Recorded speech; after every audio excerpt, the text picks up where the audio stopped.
Racikan Berita. Aceh damai, Indonesia aman. Assalamualaikum warahmatullahi wabarakatuh. Teman-teman semua, saya pertama berterima kasih bahwa pada hari ini diundang dalam satu kelompok yang sangat luar biasa sebetulnya, UPI Watch, buat pimpinan Pak Taufik. Dan yang mengundang saya ini adalah Kandasa Pak Hasrul Hakun ini, kawan lama dulu Pak ya. Iya. Nah, jadi sampai di sini kemudian ternyata mereka bapak-bapak kita di sini ada Mas Rudi juga bincang dan mengapresiasi tentang apa yang terjadi pada kes 4 pulau di Aceh Singkil kemarin. Dan mereka semua bersimpati kepada teman-teman Aceh, masyarakat Aceh yang sangat solid dan kompak memperjuangkan agar 4 pulau Singkil kembali. Dan sekarang alhamdulillah Pak Prabowo sebagai Presiden sudah memutuskan kembali. Dan yang kedua, saya melihat semangat beliau-beliau ini juga luar biasa, marah kepada kondisi yang kemudian tercipta sampai ada kasus begitu ribut, begitu hebat, begitu dahsyat. Nah, sebetulnya saya sependapat mestinya kes ini tidak terjadi kalau Pak Mendagri memperhatikan dari awal apa yang ada secara historis di Aceh. Nah, yang pertama itu kebetulan ada undang-undang tahun 1999, setahun kemudian saya gubernur di Aceh, itu terbentuknya Aceh Singkil yang merupakan pecahan dari Aceh Selatan. Dan pecahan dari Aceh Selatan ini pada waktu Provinsi Aceh dibentuk tahun yang lalu juga ada undang-undang yang menyatakan di Aceh ada 7 kabupaten yang ikut Provinsi Aceh, termasuk Aceh Selatan. Nah, kalau Aceh Singkil adalah pecahan dari Aceh Selatan, otomatis dari mana itu adalah Aceh. Kemudian pada tahun 1999 itu dibuatlah pemekaran Aceh Singkil itu, dan waktu itu bupatinya Teguh Mahmud Syaputra. Saya datang ke sana dan beliau juga cerita tentang pulau 4 itu yang luar biasa indahnya. Jadi sebenarnya itu masalah Aceh sudah nggak perlu dibicarakan, sudah lama itu. Nah, apalagi kalau misalnya Pak Mendagri waktu itu membicara itu, mestinya tidak boleh tergopoh-gopoh dan saya senyap. Saya melihat Pemda Aceh seperti nggak tahu pada waktu itu, seperti diburu-buru. Padahal Undang-Undang PA yang tahun 2015 itu ada satu pasal yang menyatakan setiap pembicaraan terhadap Aceh itu perlu dibicarakan, dikonsultasikan dengan Pemda Aceh dan DPR Aceh. Itu nggak dilakukan. Nah, kemudian ketika itu nggak dilakukan yang undang-undang, Pak Mendagri bikin keputusan menteri. Secara hukum kan di bawah undang-undang. Jadi sebenarnya Pak Mendagri boleh dibilang melawan hukum, melanggar undang-undang sebenarnya. Nah, makanya terus terang saya waktu itu hakul yakin masalah akan selesai dan itu tetap milik Aceh. Karena undang-undang begitu. Apalagi kalau dilihat lebih jauh lagi, zaman Sultan Sanabuda, kita kenal di Aceh ini ada Universitas Syahkuala. Kenapa Syahkuala? Itu adalah nama daripada Syekh, seorang ulama, Syekh Abdul Rauf As-Singkili. Itu orang Singkil. Jadi dulu menunjukkan, ada lagi Hamzah Fansuri, ulama besar juga. Itu menunjukkan bahwa Singkil dan sekitarnya, bahkan sebenarnya maaf, dulu dianggap Aceh, baru itu masuk Aceh. Jadi nggak ada cerita soal itu sebetulnya. Kok tiba-tiba itu muncul tuh yang di luar dugaan, gitu kan? Maka banyak juga orang Aceh yang semangat karena marah. Tapi ada orang juga Aceh tenang-tenang aja karena merasa yakin ini hak Aceh dan akan kembali ke Aceh. Dan sekarang sudah terjadi alhamdulillah. Jadi mungkin pada kesempatan ini saya terima kasih sekali pada teman-teman yang hadir ini dari UPI Watch yang juga sangat memperhatikan soal Aceh. Dan saya menyampaikan salam beliau-beliau ini kepada masyarakat di Aceh bahwa Anda di Aceh didukung oleh teman-teman kita di Jakarta meskipun bukan orang Aceh, termasuk UPI Watch. Jadi terima kasih, kita sama berdoa agar hal ini tidak terjadi ke depan. Karena itu membuat ricu hal-hal yang tidak perlu.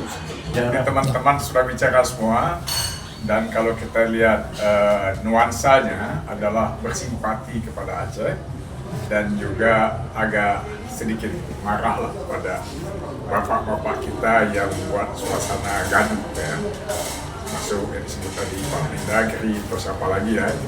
Nah oleh karena itu saya kira sekarang begini, ini juga mungkin jadi perhatian kepada bapak kita di pusat. Aceh ini otonomi khusus, karena Aceh khusus maka ada beberapa hal berkaitan kebijakan, misalnya sejak 2005 berlakulah otonomi khusus di Aceh, pembagian hasil misalnya sumber daya mineral, kalau daerah lain mendapat 30%, pusat 70%, Aceh sebaliknya. Tapi dalam praktek sampai hari ini sulit itu untuk kita ketahui betul nggak kita dapat 70%. Karena setiap yang muncrat dari bumi Aceh, minyak dan gas itu, orang Aceh nggak pernah bisa hitung gitu kan. Nah oleh karena itu barangkali pemerintah pusat sudah waktunya lebih jujur dan bersikap dan melihat Aceh. Katakanlah kalau saya mengusulkan, selain otonomi khusus, kasih kepada Aceh perhatian khusus gitu ya. Nah Aceh ini kan sudah 3 kali nih, ada dulu di ITI, kemudian ada Perang Cubo, kemudian ada GAM, ada PKI, dan Panam. Nah jadi orang Aceh ini kalau kita lihat sekarang ini seperti orang luka dan luka. Nah kejadian 4 pulau kemarin itu seperti mencungkil bekas luka, sakit sekali sebetulnya. Sakit itu sebenarnya. Sedih juga. Berat masyarakat Aceh kadang-kadang kurang diperhatikan oleh pusat. Misalnya ada waktu saya gubernur ada, kita punya undang-undang ISMA waktu itu. Tapi kalau kita bicara tingkat nasional, teman-teman di pusat tuh nggak lihat itu punya Aceh. Tapi biasa-biasa saja, bisa kan ada yang khusus gitu kan. Hari ini Aceh itu menurut data statistik itu adalah provinsi termiskin di Sumatera. Coba, tolonglah pemerintah pusat berperhatian. Gubernur kita bekerja, Pak Mualim itu luar biasa. Tapi kalau uang nggak ada, bagaimana dia bisa bekerja? Jadi mungkin momentum ini, tolonglah pusat perhatikan Aceh. Karena Aceh sangat menderita. Ya. Jangan lagi tambah luka atau luka. Bisa saya tanya sedikit, Ya. itu dulu waktu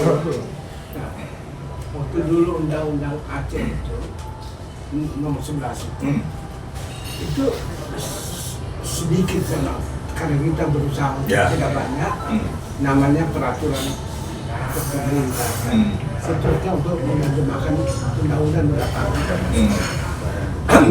Nah ternyata kemudian sesudah undang-undang disahkan, banyak teman-teman dari Aceh bolak-balik ke pusat untuk tanya pelaksanaannya untuk peraturan pemerintah dan lain-lain itu tidak dibikin. Jadi itu menurut saya sih yang dari bilang kurang jujur. Pemerintah jujur bahwa jangan hanya menyenangkan dengan membuat undang-undang, tapi peraturan pemerintah untuk pelaksanaannya tidak dibikin sama aja. Ini kasihan juga mereka bolak-balik. Saya mau tanya, sejauh mana sih sebenarnya itu pelaksanaannya? Kalau pada waktu saya dulu di Aceh, memang undang-undang otonomi khusus belum berlaku ya. Dulu tapi ada undang-undang ISMA Aceh, tapi hampir mirip gitu. Tapi dalam pelaksanaan undang-undang atau peraturan yang sudah khusus ini, ketika kita tiba di tingkat nasional, itu lebih keras lagi, mau dibawakan nggak ada suasana yang biasa gitu. Jadi kita, susah lah pada kita. Nah jadi mungkin kalau sekarang ini kita nggak bilang deadpan seperti zaman Pak Harto dulu, setiap undang-undang itu dianggap sudah diketahui masyarakat, mungkin ada juga sekarang harus setiap undang-undang yang ada itu disosialisasikan sehingga masyarakat tahu, dan juga tidak hanya masyarakat Aceh, masyarakat Indonesia juga tahu bahwa di Aceh ini mestinya ada kekhususan yang memberikan suasana khusus. Itu belum saya kira ya. Jadi transparan gitu. Ya, jadi itu barangkali supaya seperti sekarang misalnya sudah jelas Aceh itu termiskin di Sumatera. Kenapa nggak pemerintah mengambil satu sikap, wah ini harusnya program begini, supaya ini bisa muncul lagi, kan? Kalau diserahkan kepada Aceh, Aceh keadaan miskin, keadaan masyarakat juga masih begitu, jadi susah bangkitnya. Apalagi ditambah masa-masa politik seperti kemarin gitu kan. Jadi ini harapan saya, semoga pemerintah lebih memperhatikan. Kita kan saudara, sama-sama saudara. Dan Aceh kalau disebut daerah modal itu tiba-tiba. Jadi ketika kita cek dulu ditanya merdeka apakah Indonesia merdeka, waktu itu DKI udah jatuh juga, Jogja udah jatuh, tinggal hanya Aceh. Bicaralah Agus Salim, Aceh masih ada, itu masih muda. Jadi saya kira bukan Aceh ingin berlebihan minta macam-macam. Hal-hal begini perlu ada perhatian supaya orang Aceh merasa juga diperhatikan. Terima kasih.